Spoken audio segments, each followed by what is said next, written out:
I am Rick Stevenson, 28, and married for 4 years to Debora Stevenson nee Richardson, 26. We have no children and we will not have any. When we became engaged, I explained to Debby that I will not tolerate disrespect or cheating. If she could not commit to a complete partnership, don't agree to marry me. She said she would marry me. The day started as a normal Friday for me. I am the head of the maintenance technicians for a large corporate banking concern. I and my team keep all of the branch vaults, safe deposit boxes, drive-through and night drop boxes functioning. We use outside sources for combo changes, opening safe deposit boxes when customers lose their keys or don't pay the fees, and all video, audio, and alarm security. That way, we ensure that bank employees do not have the complete combinations or could be accused of causing loss to the customer. We had a problem at the downtown Grand Rapids main branch. It was taking 2 people to move the vault door. The tech I sent requested help, and I was the only one in the office that had the 6-foot pry bar we used to do the heavy moving and occasional door lifting.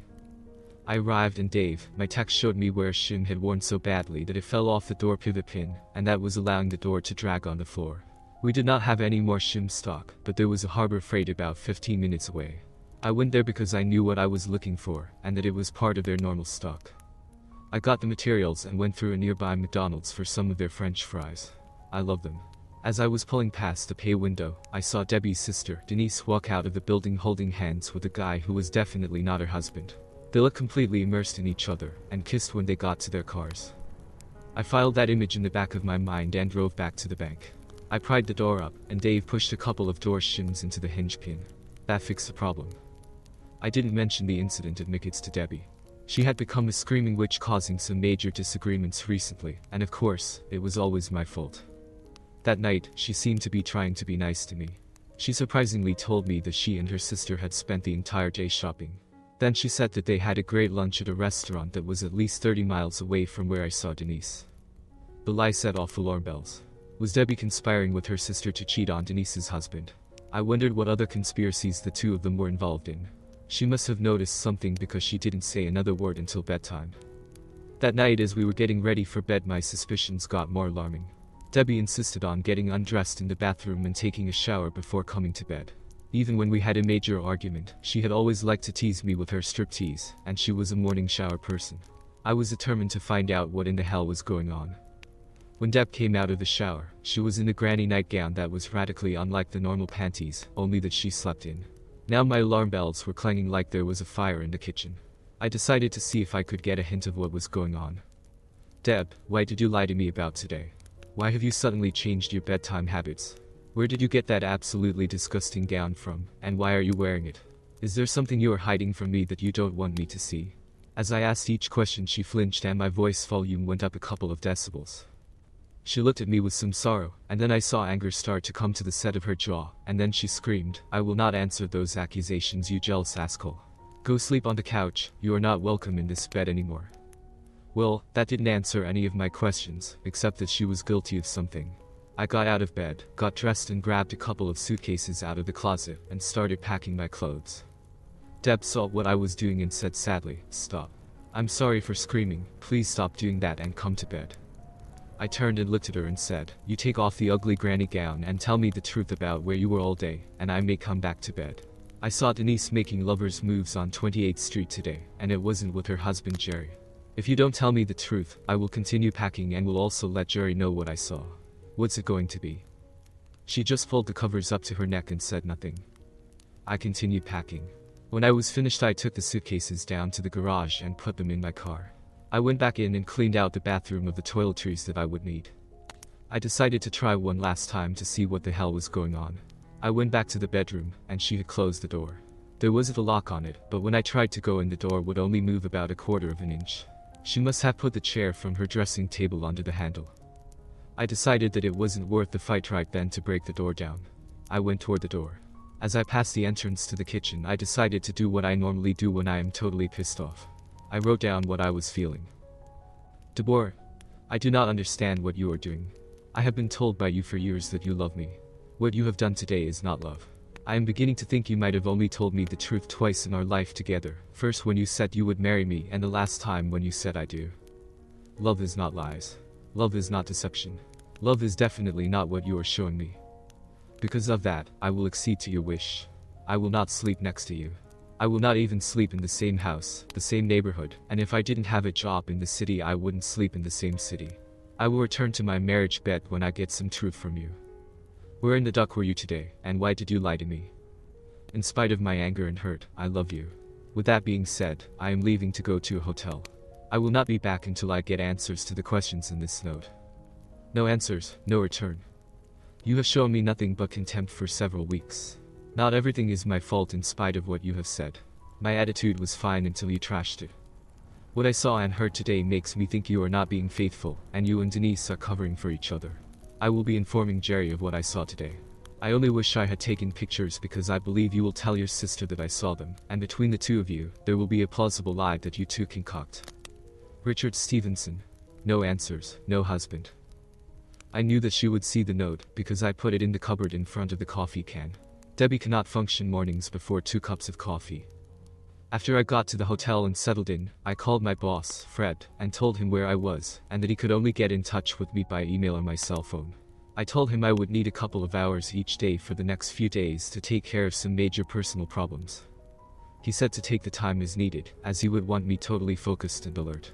I thanked him, hung up and sat down to decide what I was going to do from there. Saturday morning dawned with me waking up confused and disoriented. It took a moment to realize where I was. I realized that I was not at home. Then I realized that my marriage was almost certainly over. After a few minutes wallowing in sorrow over what my life was doing, I got angry. I did not do anything to destroy our marriage. It seems Debby did, or was planning to. I took my cell phone off the charger and looked at the missed calls. There were no calls. Apparently, my note made no impression. I must not have conveyed the correct amount of outrage and anger. I went to the local Denny's for breakfast. As I was sitting there my phone buzzed. I looked at the screen. It was my mother. I called her back as I wasn't quick enough. Hi Mom, is there something that you wanted? Why is Debby crying over the phone? She got caught in a lie and told me that I was not welcome in our marriage bed. So I left the house. I am warning you, I know you like her, but if you try to come to her defense, I will not be talking to you for a very long time. She has hurt me very badly, and until I get the truth, I will not be going back home. If she calls you again, ask her why she hasn't called me. Yours is the first incoming call I have had since I left work yesterday. I left home at 10 o'clock last night. I heard a sob, and a very soft, but I love her, I can't shut her out. Fine Mom, I love you, but this is the last time I will talk to you if you try to interfere. Goodbye. I finished my breakfast and drove to Lake Michigan to just see if the water would help me calm down and think straight. It did and it didn't. I had no real proof that Debby was cheating on me, but her actions did not point to any other answer. I still needed to call Jerry, but I only had Denise's cell phone number on my phone. Fortunately, I remembered that Jerry worked on Saturday. He had Sunday and Monday as his days off. I called his work. Gerald Compton speaking, he answered. How can I help you? Jerry, this is Rick. Can I come over to your office and talk to you? I need to tell you something, and it's bad. I don't think I should tell you over the phone. Now you're scaring me, Rick. What could be so bad? I need to tell you in person. Can I come over there, or meet you somewhere after you are done working? How about lunch at the diner? You know where it is. I wouldn't be able to do much now after you get all cryptic on me. Okay, let's plan on 11:30. I will buy. Okay, see you then. That was done. Then my phone buzzed again. It was Denise. Rick, I just got done talking to your wife. Please don't say anything to Jerry. Nothing happened yet. It was going to, and now that Jerry will know, I am afraid my marriage is in the shitter. I promise that it is over, and you seeing us and last night woke me up to what I was planning. What about my loving wife and my marriage? Did she tell you she tried to cover for you, and when I called her on it, she kicked me out of our bed? Just so you understand, I am meeting Jerry at 11:30, and if you don't tell him before then, I will. Oh, one other thing. I hope that lunch at McDonald's was worth your marriage. It wasn't worth you screwing up mine. Goodbye. I ended the call. Jerry was there waiting for me. He started talking as soon as I sat down. Denise called me and told me what you saw. She claims it was innocent. He added, she said she was with her insurance agent trying to price a new policy. Does she normally hold hands and lean her head on the agent's shoulder when she is walking him to his car? Does she kiss the agent goodbye normally? I saw a flash of anger come over Jerry. I held up my hand. Please let me finish. I came home from work last night, and before I could say anything, Debby told me of the wonderful lunch she had with her sister at a restaurant more than 30 miles from where I saw Denise. Then when I confronted her about the cover-up, she told me to sleep on the couch, as I wasn't welcome in my own bed. Does that sound like an innocent lunch? She did that. That is not all. She has always, since the day we were married, been a morning shower person, and has always teased me as she gets undressed and ready for bed. Last night, for the first time since we were married, she got undressed and ready for bed in the bathroom behind a closed door. She took a shower before coming to bed and came out of the bathroom in a head-to-toe granny gown. She has never worn more than panties to bed since I have known her. What am I supposed to think of that? I didn't wait for an answer. My anger from retelling things was topping out. I excused myself, threw some money on the table, and I left. As I got close to my car, Debby and Denise were both there. They were both crying. I turned around and started walking away. I could not stand to be with a couple of liars at that time. I walked in a large circle for over an hour. I stopped at a street vendor and got a hot dog. It sat in my stomach like a brick. I finally came upon a small park and sat on one of the benches, and I just cried. I cried for myself, my marriage, and for my hurt. After I composed myself, I went back to my car. No one was there, so I drove back to the hotel. Sunday I went for a drive. My phone had been silent. No Debby, no Mom, and no Denise. I was about 60 miles from the city when I felt my phone buzzing. I pulled over and looked at the display for missed calls. The call was from my mother. I called her back. Mom, I was driving and couldn't take your call. Did you want or need something? I called because I have a crying pair of sisters camped out in my living room. They will not tell me what is going on, but that they feel they have destroyed both of their marriages. Do you want to tell me what in the name of hell is going on? Asked Denise who she was kissing at lunch Friday, and then asked my soon-to-be ex-wife why she lied to me and covered herself up, and kicked me out of my own bed Friday night. If you get those answers, and get the truth, you are much further ahead than I am. Debby knows why I left the house Friday. She has not tried to talk to me since. I have to tell you, I am hurt that you are not doing what I asked. I will not take any more of your calls. Tell Debora that I will not discuss our problems on the phone. If she decides to be honest, have her call me, and we will mutually decide where and when to meet to talk without any mothers, sisters, lovers, or other watchdogs. Goodbye. Now I was angry all over again. I took several deep breaths and tried to calm down so I could drive again. About 20 minutes later, I felt rational enough to drive back to the hotel. Monday morning I drove to work. Sitting in the waiting room was Debby. I walked past her. The receptionist paged me.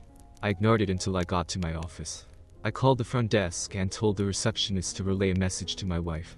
She said she would. Tell Mrs. Stevenson that if she wishes to tell me the complete truth, she may come back to my office. Add that if there are any evasions or detectable lies, I will file for a divorce. Thank you, and I am sorry you are stuck in the middle of this. I had no visitors that day. I went back to the hotel. About 7 o'clock that evening the call finally came. Yes, Mrs. Stevenson, are you ready to be honest? A very subdued Debby quietly said, yes, and I am sorry for the hurt I have caused you. Please come home and we will talk. I don't have a home. My wife told me she did not want me in her bed, so I left my home. I heard a gasp and crying. If you want to tell me the complete truth, I am willing to listen. I will not and cannot promise to return to your home. I am not only pissed off and hurt by your lies, but your attitude towards me for the last several weeks is unacceptable. Do you remember the fight you started 2 weeks ago because of the garbage? You jumped dead in my duck because I hadn't taken the garbage out. You didn't look in the wastebasket and see it empty, nor that the garbage cart was out at the curb. When I pointed them out, you didn't even attempt an apology. Sound familiar? I need and expect someone who claims to love me to be civil and respectful. Two attitudes you seem to have abandoned. I took a deep breath and said, if you really want to talk and answer the questions I have, and answer them truthfully, tell me a time and place where you will be alone and we can talk. Your house, my mother's house, or Denise's house are not acceptable. Can you agree to that? More sniffles and a quick okay, then she ended the call. I just shook my head and put the phone in the charger. I didn't get much sleep that night. Well, the next day there was no call, so I decided to be proactive. I called. It went to voicemail. Mrs. Stevenson, you stated that you were willing to meet me at a location away from those I mentioned. You have not informed me of the location or time, so I am proposing a time and place. My attorney's office at 2:30 Wednesday. If that is not acceptable, please provide me with an alternative. If I receive an alternative location, fine, otherwise I will be in John's office at that time. Then I ended the call. I next called John Kavanaugh, my attorney. I explained what was going on and asked to use his conference room tomorrow afternoon. I promised there would be no throwing of objects and no physical altercations. He agreed to let me use it. He did remind me that the call to him was a billable event. Lawyers. Another almost sleepless night. I was at John's office at the appointed time. No Debby. I waited 15 minutes, no Debby. I told Jack to prepare the divorce papers. I asked to have her served at work. As I was driving back to work, I got a call from an unknown number. I pulled over and called it back. Governor's Hospital Emergency Room, how may I help you? Now I was really confused and scared. This is Mr. Richard Stevenson. Someone at that number just called my cell phone. Can you tell me what this is about? Yes, I called. Your wife is being treated in the air as we speak. Your name and number were on her emergency contact card. That's all I can tell you. Can you come here? If you can, I or the doctor will fill you in. I will be there in about 15 minutes. The call ended. When I arrived at the air, I got a bureaucrat who wanted insurance information. I asked about my wife's condition and was told she requested that I not be told. The lady said, by law, if you are on the excluded list, we can't inform you of any medical information. All right, please inform your patient that I refuse to be responsible for any bills if I cannot be informed of her medical condition. Better yet, I am refusing payment responsibility. I would like to write a note to your patient. I will not be visiting her, so I can only communicate by writing. She got me a piece of hospital letterhead. Ex Mrs. Stevenson. Still playing games. Why am I on your excluded list? I have informed the hospital that I refuse to be responsible for the charges, as I am not to be told what they are treating you for. Our next communications will be from my lawyer to yours. I am done. You can have the house, your car, and all of the bank monies. I just want out. I will have you served here or at the house. I will be over there to get all of my remaining stuff today. Please do me the courtesy of never trying to contact me, except to agree to terms of the divorce. You didn't want to tell me the truth, so now you don't have to. I do not need any more hurt, and will be quitting my job and moving away. I loved you and you stabbed me in the back. Goodbye. The administrator took the note and scooted through the doors into the treatment area. I left and drove over to my house for the last time. I called Fred and told him I was quitting. He asked me to stop and see him before I made it a formal request. I said, you deserve that. You have been a very good boss and a good friend. I just need to get away from this city. I retrieved all of the important stuff at my old house. I closed all of the closets and made sure everything was straightened up. I went to the office and talked to Fred. He had a huge surprise for me. Don't quit. I have a position at a hospital group that the company just bought in Phoenix, Arizona. They need a facilities manager, and we were going to offer it to you next week. The salary is almost 50% more than what you get now, and we have an extended stay hotel suite reserved for a maximum of a year for you, until you can find an apartment or house. Phoenix is an expensive town to live in, and property is also the same, so we will give you a one-time bonus of $250,000 to pay for the difference between property values here and there. Do you want it? Yes, but there are two conditions I insist on. First, Debby is not to know where I am from anyone in the company's employ. To do that, list me as voluntarily quitting and place a phony name on my files. One that only you know. Second, I will not have a company cell phone. I will turn my current one in and buy a new one that I will supply the number to my supervisor in Phoenix. Are those conditions okay? I want them because I will be filing for divorce before the week is out, and I want no one, not even my mother, to know where I am. Just a heads up. Once I am down there, I will not communicate with this office except through you. Should I get a call from any number from this area code, I will be gone. I will call the people I want to talk to from a burner phone that I will buy and use one day, and get a different one the next. Holy duck, Debby really burned you, didn't she? I am sorry to hear that. I will take care of this as you want it. Your file will be under Val Kilmer here. Then he asked, when do you want to start? I can be in Phoenix a week from next Monday. I can start then if you can give me all the details. I continued. I will drive down and stay in the suite until I find something else. Okay, I will have the details by tomorrow afternoon. I headed back to the hotel. When I got back into my room, but before I got sat down, my phone buzzed. The number was my mother's number. I let it go to voicemail. I had warned her, and she didn't listen. I decided to go back out to eat and change phones. As I was walking to the local restaurant, my phone buzzed again. This time it was a number I didn't recognize. I answered. Rick, this is Jerry. Debby wants you to come and see her. She told Denise and I that you have told her you are going to get a divorce. She wants to talk to you before you have her served. Jerry, are you with her now? Yes, she has been admitted to the hospital and will be here for a couple of days. Please put your phone on speaker if she's awake. Okay, she is awake and listening. Fine. I am going to say things as if I was talking only to you. I do not want to have to talk to her because she put me on the excluded list to get her medical information. Tell her that I will talk to her as soon as someone tells me what in the name of hell disease she has, or what she has injured to put her in the hospital. Then tell her that I will only come if I can bring my lawyer, and if she agrees to tell me the entire truth. She is nodding her head yes. She can't talk as she has a tube down her throat. Is she going to allow me to have her medical information? She is shaking her head no. This call is over, the divorce papers are heading to court now, she will be served next week. Goodbye. I ended the call. The divorce papers were served just as Debby was discharged. She decided to make the process last as long as possible. Unfortunately for her, I was driving to Phoenix. I left a quitclaim deed for my half of the house. I only took enough money from our accounts to pay for gas, food, and lodging until I could get to the apartment. My lawyer had notified the court so that the court knew what I was doing, and I couldn't be accused of skipping out. Debby thought she would be cute, and through her lawyer, she demanded counseling. I said no, and the judge agreed. I also presented the judge my written property settlement. The divorce was granted, and no spousal support was ordered. Debby got the house, but needed to sell it within 5 years, or come up with half of the current appraised value, as the quitclaim was not part of the approved settlement.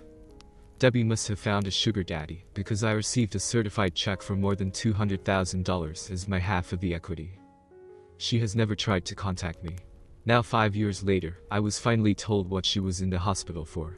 She had a botched abortion, and she did not know who the father was, other than it wasn't me.